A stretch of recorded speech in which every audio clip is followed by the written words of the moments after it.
Bienvenidos. Agradezco la invitación al doctor Ángel Antonio Arauz a este simposio. Soy la doctora Iris Martínez, soy neuróloga y epileptóloga. El tema con el que vamos a iniciar es epilepsia, implicaciones más allá de las crisis. La epilepsia, como ustedes saben, es una enfermedad altamente prevalente a nivel mundial. De acuerdo a estudios, se considera que hay de 50 hasta 60 millones de personas que padecen esta condición neurológica a nivel mundial. En cuanto a su incidencia, se calcula que hay 5 millones de personas por año que manifiestan por primera vez esta condición de epilepsia. Y pues Latinoamérica no es la excepción. De hecho, los países como el nuestro en desarrollo son aquellos que presentan una mayor población que cursa con esta enfermedad. Esto relacionado a determinantes de la epilepsia, como la parte socioeconómica, sabemos que es una enfermedad que puede presentarse, por ejemplo, en neuroinfecciones como neurocisticercosis, que es más en regiones como la nuestra, y bien complicaciones perinatales, que a pesar del mejor manejo de la atención perinatal, muchas encefalopatías epilépticas o del desarrollo persisten, y esto posiblemente asociado a cuestiones genéticas que son las que también están surgiendo actualmente. Y el impacto que tiene la epilepsia, como las crisis en quien la padece, es en su calidad de vida, en la morbilidad y en la mortalidad que puede dejar esta condición, además de los costos en salud que nos genera el manejo de la epilepsia, la discapacidad o la incapacidad que provoca en quien la padece. Para este simposio me permití presentarles estas complicaciones o implicaciones de la enfermedad más allá de las crisis. Siempre pensamos, bueno, tienes epilepsia, tienes crisis, trato las crisis y con eso ya vamos a resolver el problema en el paciente. Sin embargo, la epilepsia tiene otras implicaciones, como el que el paciente persista con crisis. Nosotros aprendemos en medicina que el paciente puede seguir con crisis, lo cual no, desde el punto de vista de epileptología, el paciente de tener 0 crisis no debe de existir crisis. Eso es a lo que nosotros llamamos control de la enfermedad. Por lo tanto, el descontrol de las crisis y la falta de respuesta a tratamiento es una implicación importante de la enfermedad. El deterioro en la salud mental, que esto lleva tanto deterioro cognitivo como comorbilidad psiquiátrica, las implicaciones propias de la enfermedad, como la muerte súbita y la presencia de encefalopatías epilépticas del desarrollo, y situaciones especiales como el estado epiléptico y las crisis subintrantes. De tal forma que me va a permitir desarrollar estas implicaciones, iniciando por esta falta de control en la enfermedad, como el descontrol o farmacoresistencia. ¿Qué es lo que sucede cuando un paciente persiste con crisis? De hecho, la farmacoresistencia es cuando, a pesar de 1 o 2 fármacos anticrisis, que es como les llamamos actualmente, ya no les llamamos fármacos antiepilépticos porque no previenen la epilepsia, sino las crisis. Entonces hay cambios que ha habido en los conceptos y en las definiciones de epilepsia, como lo vamos a ver en este simposio y en esta plática. Las crisis implican lesiones, sobre todo aquellas que son motoras, sus comorbilidades, por ejemplo, la presencia de enfermedad cardiovascular, y el uso de fármacos que también tienen efectos adversos. Las complicaciones en el paciente pueden ser laceraciones, abrasiones, hematomas, dislocaciones, fracturas, quemaduras, que estas pueden ser en cualquier parte del cuerpo del paciente, que implican desde la mordedura por la crisis, las extremidades o bien la cabeza o la cara, por ejemplo, en las crisis atónicas, como les decía, la mordedura de lengua y las caídas, de tal forma que el control de la epilepsia va mucho más allá de que el paciente no presente lesiones que lo pueden llevar a otras complicaciones que no solamente implican la enfermedad. En cuanto a la salud mental, y esto es algo que durante esta pandemia se ha visto más y no ha excluido a las personas con epilepsia,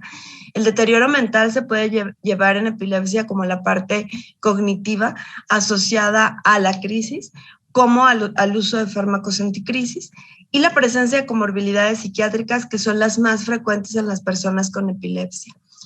El deterioro cognitivo medido a través de pruebas neuropsicológicas, incluso desde el inicio de la enfermedad, después a lo mejor de la primera crisis, como a través del tiempo, a pesar en algunos casos del control de las crisis y de la enfermedad, lleva a alteración y afectación de la atención, de las funciones ejecutivas y de la memoria en los pacientes. Y como les comento, es consecuencia también del uso de fármacos, que actualmente tenemos fármacos con menos efectos adversos, pero que no necesariamente nos llevan a un mejor control de la enfermedad. Los fármacos nuevos tienen la misma probabilidad de controlar un paciente, pero sí con algunos efectos adversos menores. Y los factores, además, siempre hablamos en neuropsicología, es el daño sobre el daño. Tienes un paciente que por la enfermedad va a tener afectaciones, pero que además puede tener un bajo nivel educativo porque no lo dejaron ir a la escuela, porque lo sacaron de la escuela, ya sea la familia, ya sea la parte social, que hace que el paciente tiene la enfermedad, no va a la escuela, no estudia y bueno, todo eso empeora o es un factor de riesgo para tener más deterioro cognitivo. Obviamente estas lesiones cerebrales que pueden ser consecuencia también de las crisis epilépticas o bien si existe una displasia, un tumor, e incluso la esclerosis mesial del lóbulo temporal, que sabemos que es una condición progresiva, que no son necesariamente lesiones estáticas, incluyendo las displasias. Y bien la presencia de crisis motoras. Recordarles que en el 2017 cambió la clasificación de crisis, les llamamos a las crisis focales y generalizadas, y estas pueden ser motoras o no motoras. Motoras como las crisis que antes se llamaban generalizadas, ahora son focales a bilateral tónico-clónica, y aquellas que sí son propiamente generalizadas. Y como les mencionaba, la comorbilidad psiquiátrica, que sigue siendo actualmente la más frecuente en epilepsia, la depresión, la ansiedad y la psicosis, que provoca desde el diagnóstico, la evolución y la persistencia de las crisis. Incluso pacientes que están libres de crisis pueden tener esta comorbilidad y llevarlo a situaciones tan graves como el suicidio. En un estudio que nosotros realizamos en cuanto a la presencia de ansiedad y depresión en pacientes con epilepsia y los efectos adversos de fármacos, aplicando esta escala de Liverpool de efectos adversos, los efectos adversos más frecuentes que encontramos en este grupo de pacientes con epilepsia van a ser el cansancio, fatiga, nerviosismo y agitación, dificultad para concentrarse, la somnolencia y los problemas de memoria. Estos son de los efectos más frecuentes reportados por nuestros pacientes. Curiosamente vimos que de acuerdo a escalas de ansiedad y depresión, a la escala de Hamilton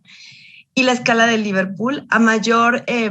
percepción de efectos adversos por los pacientes, también había una mayor puntuación tanto en escala de ansiedad como de depresión, esto con una significancia estadística e independientemente del tipo de fármaco, si era nuevo tradicional, si era una monopoliterapia, de tal forma que vimos que nuestros pacientes, cuando tienen esta percepción incrementada de efectos adversos, siempre tenemos que aplicar escalas o enviar a una evaluación neuropsicológica o neuropsiquiátrica o psiquiátrica para determinar si lo que está asociado a estos efectos no es la presencia de depresión o ansiedad. En nuestra población, curiosamente, encontramos mayor presencia de ansiedad en el 45% de la muestra y de depresión en el 20%, aunque la depresión es una enfermedad mucho más prevalente en epilepsia y, como les mencionaba, ha incrementado de manera importante en un estudio que pronto publicaremos. Esto es casi, se duplicó la depresión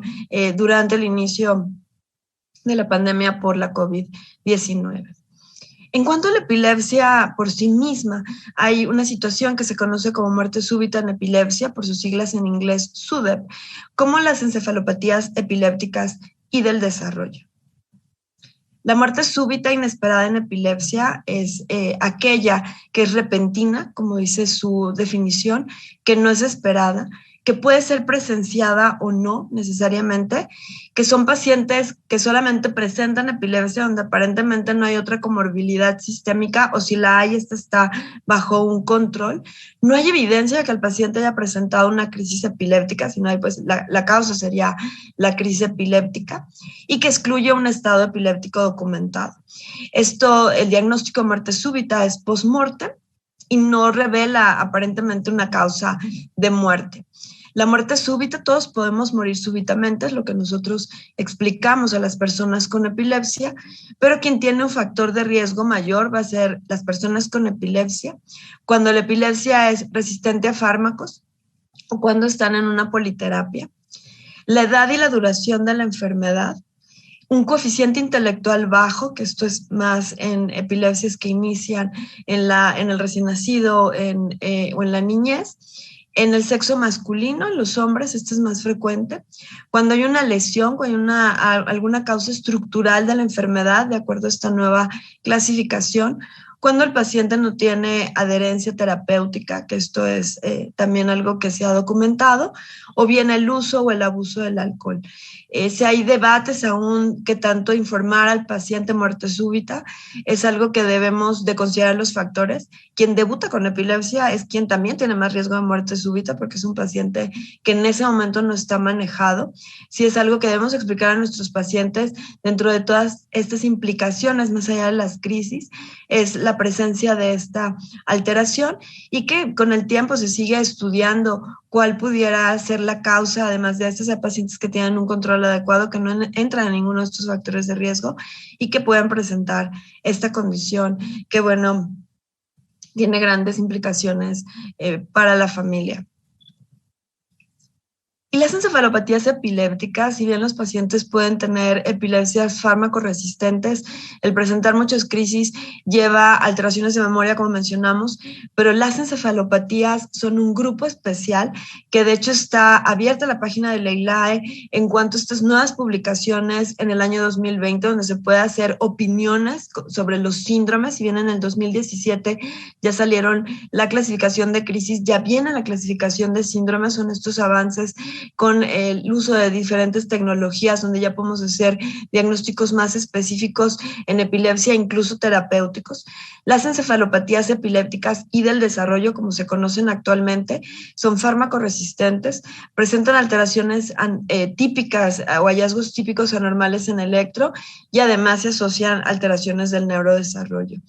La fuente puede ser producto de una causa subyacente, una mutación, por ejemplo, el síndrome de Dravet, que es la enfermedad de Dravet en canales de sodio, o bien el resultado de la frecuencia de las crisis, como en el síndrome de Lennox-Gastaut o en el síndrome de West con espasmos epilépticos, o bien una combinación de ambas.